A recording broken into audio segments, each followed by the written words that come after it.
What's up, bro? Hey, man. Hey, man. What you been working on? So, episode 104 of the Focus Cast. Okay. I wrote something the other day. Okay. Yeah, you sent it to me in a text. Yeah. You know, I've been thinking about a lot of things.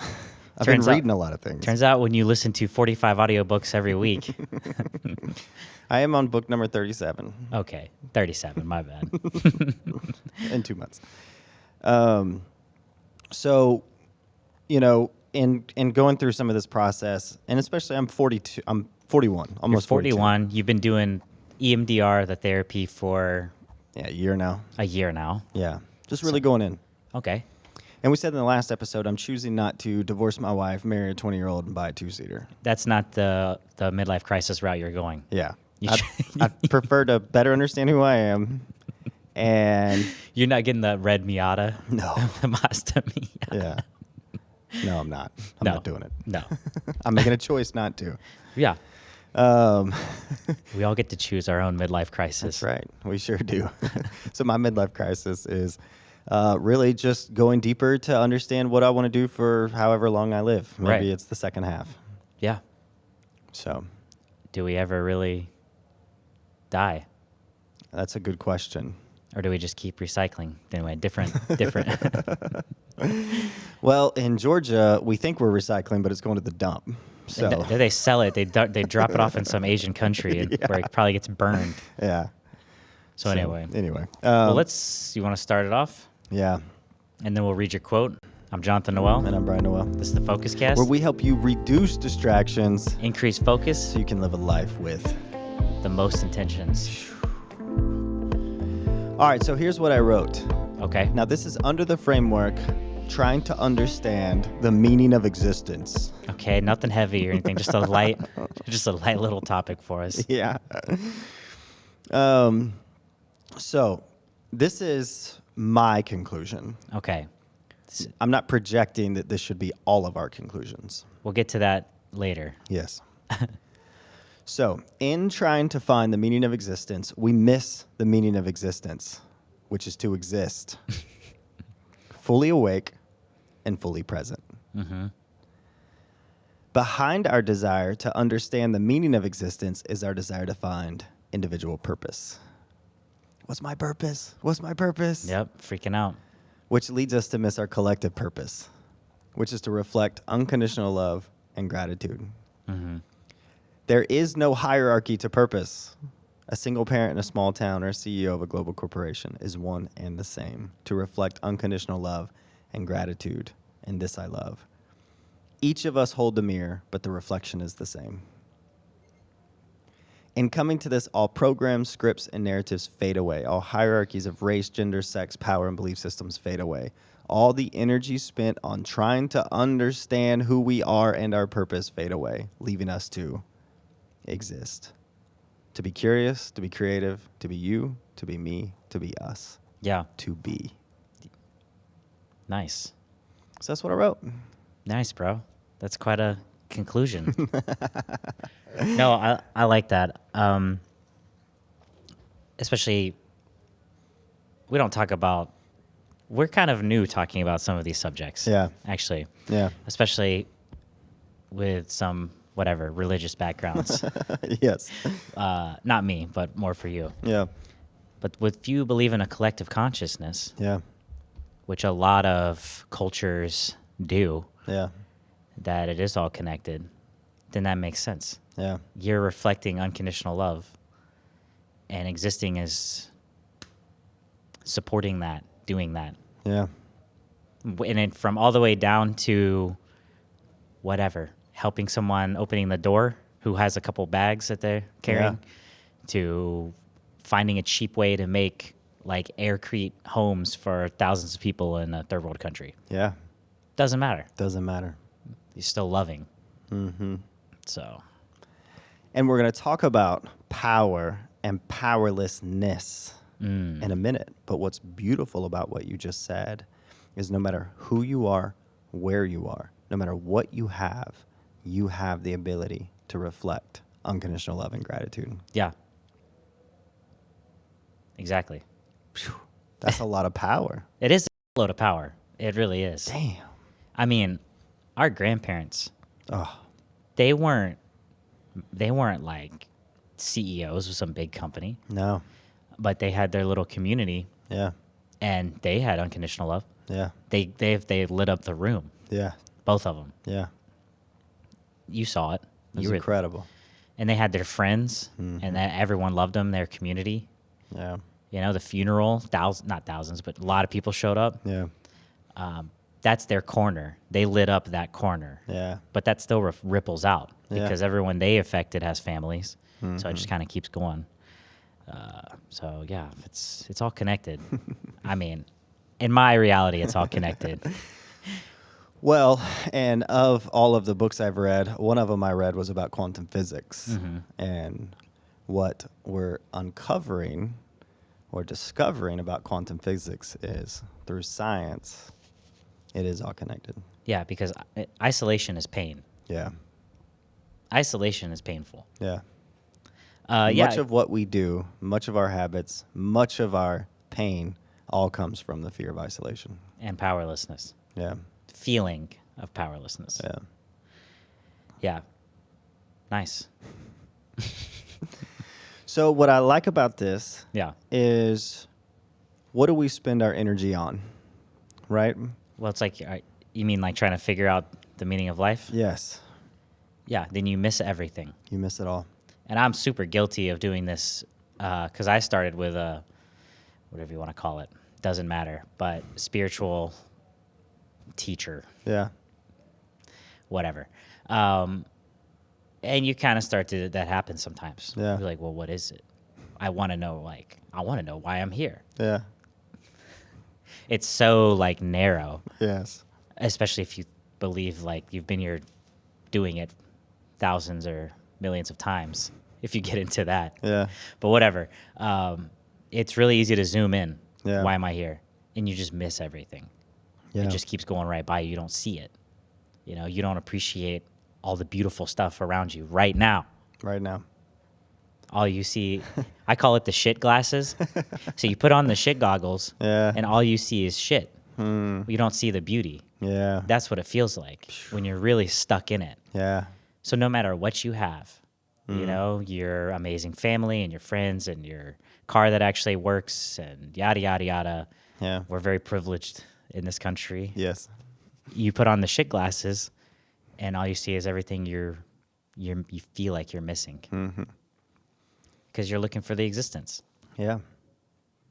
And you think that, or we think that, or the trap is, in my opinion, when we put on the shit glasses and therefore our discontentment, our self-judgment, you know, we're not just looking at the world through our shit glasses. We're looking at ourselves through our shit glasses. Mm-hmm. And then we create this picture of what we think it should be. Yeah. And then we then get this idea that if we found our unique purpose, that purpose would drive us to get to that other side. Yeah. And, you know, some of these really good teachers, you know, I see this content online, and when you're in that state, really solid, beautiful advice can be really annoying. Oh my gosh, it's terrible. It just makes you more angry. I know. It's the worst. It's the worst. So when you're stuck in it, no Yeah. one, it's almost like if anyone even tries to help you, you're pissed. Yeah. Because it's like you go to someone, you're so frustrated, and, you know, maybe you're depressed, maybe you're anxious, maybe you're angry, maybe all these things, you know, carrying all this trauma, and you're just trying to figure it out. And you go to someone, and you're just like, why am I here? And then someone says, to be here. You just want to punch them in You the just want to face. punch them in the throat. Yeah. No, totally. Yeah. It is simple in concept, Yeah. but not always in application, right? Which a lot of things are. Yes. Oh my gosh. Yes. The best advice is usually the simplest advice. But here's the steps between, Yeah. right? So when you're looking up to a place you want to be, and there's a couple steps, and then there's like 8 gaps. In my mind, I've been able to reconcile the steps between by this. And that's in spending so much energy in trying to understand the meaning of existence, my place in that meaning, what's my purpose? If you're a religious person or in the framework of you believe in God, what's God's purpose for me? All of that energy is based on this one assumption, and that's that you are currently not enough. Or that you're not that you're not on your Exactly. path or your higher path or whatever. Yes. And it goes back to this idea that there's one soulmate for you in this entire world of 8 billion people. And you have to find that one soulmate. Yeah, that's an enormous amount of pressure. Yeah. You might even call it ridiculous. Versus the reality that your soulmate is someone that you choose Yeah. to develop as soulmates over time. You don't marry the one person that you were supposed to marry. You marry someone and you decide to spend a life with them, and every day is a chance to work on that. Yeah. And build that and grow that. Your soulmate is the person that at the end of your life you spent your whole life with, and then you die. That's when they finally become that person that you chose to mate with for that long. Right? You mated with their soul. Yeah, you don't. Yes, you soul mated, bro. You don't start with a soulmate. Anyway. You develop it. Yeah, is what you're saying. Yeah. So anyway, all that is on this thing that we're not enough. We don't have enough, and we got to find what it is so that we can have what we think we need, so that we become this thing that we think we should be. Yeah. When it sounds like some scripts. Sounds like a script. Sounds like maybe some society. Maybe it was your parents. Maybe it was a lot. Maybe it was all of it. Yeah. School. Yeah. This is what life is supposed to look like. Right. You're 35 years old and you don't have these things? Wow. You don't know what your purpose is? You are a failure. Yeah. Yeah. You are worthless. Yeah. That's what it feels like sometimes. Yeah. But I like what you're saying. I mean, in scrambling, stuck in that state. Yeah. You can go on a hike in the most beautiful place in the world. Yeah. And you just like you're not there. Yeah. So what's the point? What's the point? And frantically, I don't know why I'm tying this back to relationships. I've been married for 19 years so I don't really know a lot about. I met my wife and told her I was going to marry her in like 4 weeks. But anyway, you're in a room talking to 100 people trying to find a mate. Yeah. Are you? And yeah, you just missed. You missed the one. You missed just spending time with someone. Yeah. And enjoying the moment, But that's what we do. So back to the next step. So what's the next step? And how do you become present? Yeah, I think that leads to this concept of non-judgmental. How do you find your... Oh, okay, let's do that. Non-judgmental. Because what are we doing? Judgment, in my opinion, what I've seen for me personally, judgment pulls you out of the present, right? Because for me, one thing that I said that a major transformational insight, new script for me was I judged the world, but that was just a projection of the judgment that I had for myself. Right. When I say you are all bad, that is just a projection, but it's a core belief that I am not good enough inside, right? Yeah. So I feel like this concept of presence.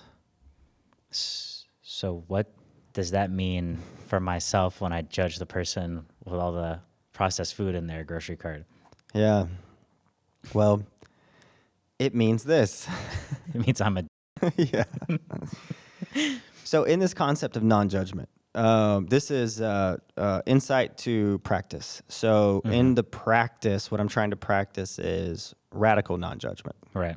So back to your example, we go to the grocery store, yeah, and we look at someone else's shopping cart, and we see what's in their cart, and you're just all high and mighty with your nose up and your organic broccoli. I used to do that. I used to do that bad. It's not as bad. Honestly, I used to judge way more when I'd see like the kids. Yeah. And I'd see all the, yeah. And I'd be like, wow, they're drinking 200 milligrams of whatever. Sugar a day. They're, Yeah. you know, I was like, the kids are basically being poisoned. Yeah. Just all the stuff I'm just saying in my head. But if people have no idea, Yeah. depending on where they're at financially, Yeah. you can't really judge them. Yeah, I mean, if we replace that judgmental script, there's a couple of things. Number one, because of lobbying Yeah. and misinformation, sugar is subsidized. Yeah. So products filled with sugar are actually cheaper Yep. than products that are organic or Totally. That's thing one. Thing two is usually addiction comes from a place where people don't feel loved or valued enough Totally. to be inspired enough to do the work to be healthier and happier. They're just filling a void. They're just filling a void. Yeah. That person probably just doesn't have someone in their life that cares about them enough. It's funny, like some people could be empathetic for maybe someone who's like doing drugs. Like, oh man, they probably had a tough life. Yeah. They're just filling the void. Yeah. And then look at someone with the shopping cart. Be like, wow, look at this idiot. But no, you're to your point, exactly that. Yeah. And the sugary stuff stays cheap. And sugar's more addictive than cocaine, or as addictive as cocaine. We know that. I watched an amazing thing on Instagram. This guy, he studies hormones, endocrine, and like the endocrine system. Yeah. But he goes through a list of things that like make something an addictive substance, like I think whatever. Doesn't matter. But the point is at the end it was sugar. Yeah. But it ticks all the boxes. Yeah. You know, it takes all the boxes of a drug, Yeah. basically a hardcore drug, not Yeah. like, you know, smoking a joint on Saturday, you know, once a week. But like you said, cocaine. I mean, it's the book is Hacking of American Mind that I read. Yeah. And he was an endocrinologist. Maybe it was the same guy. And he pretty much makes the case that sugar should be classified as a drug. so anyway, non-judgment. Non-judgment. Yeah. So here's the practice. Okay. We judge a lot. We judge based on moral frameworks. You know, our morals versus someone else's morals. Exactly. We judge politically. Yeah, We just live a life of, we judge a lot. totally.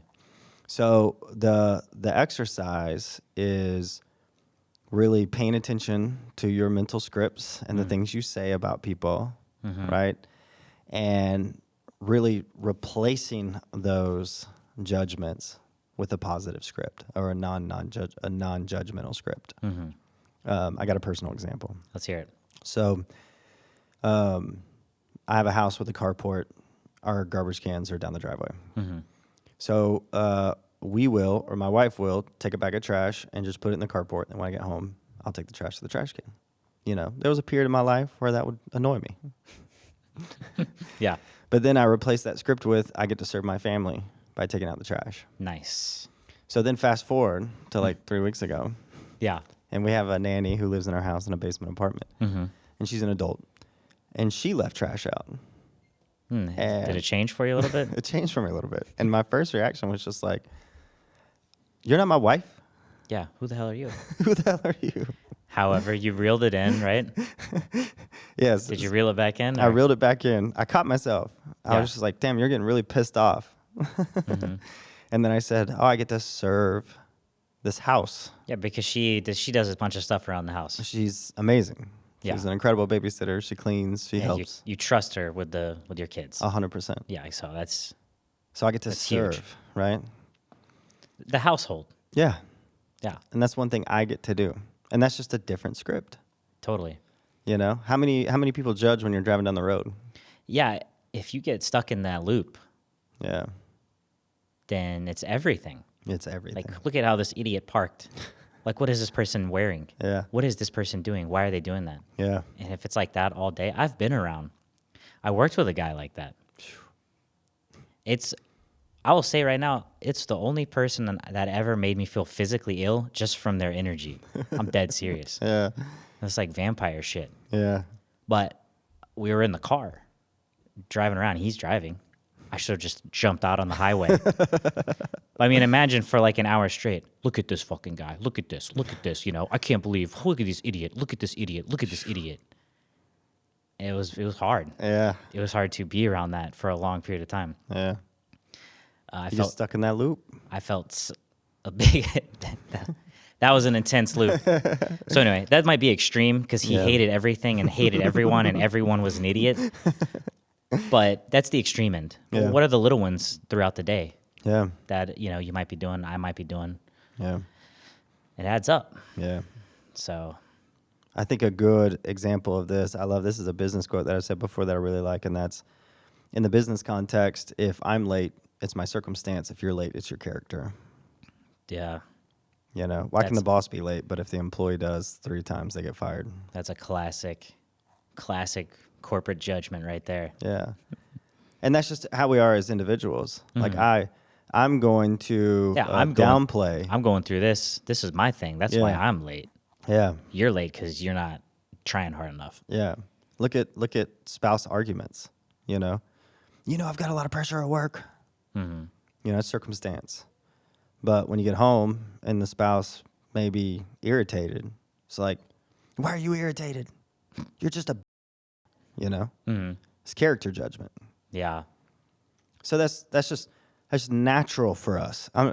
Let's just be honest. That's natural for us. Of course, our ego is going to reconcile our, Yeah, it's going to protect number one. Yeah.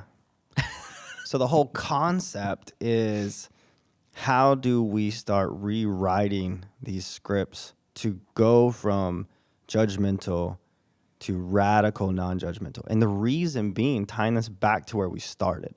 Yeah. If we learn how to not judge the world and not judge ourselves, then we won't be stuck in a loop where we feel like we're not enough, which therefore we're going to spend energy on trying to figure out what we don't have to be enough. And then we are going to miss the entire point of what it means to be here, which is to exist, to be present. Yeah. That's the point. And the question may be, is that enough? To just exist? To just exist? Well, I got to have a purpose. Oh, so your purpose is to just work corporate America and have a retirement and drive around a couple states in an RV until you die? Like we read history and like 0.0001% we read about that did significant things. Yeah. That people documented. The rest of it is just normal people. The rest of it is just people who lived their life and died. Yeah.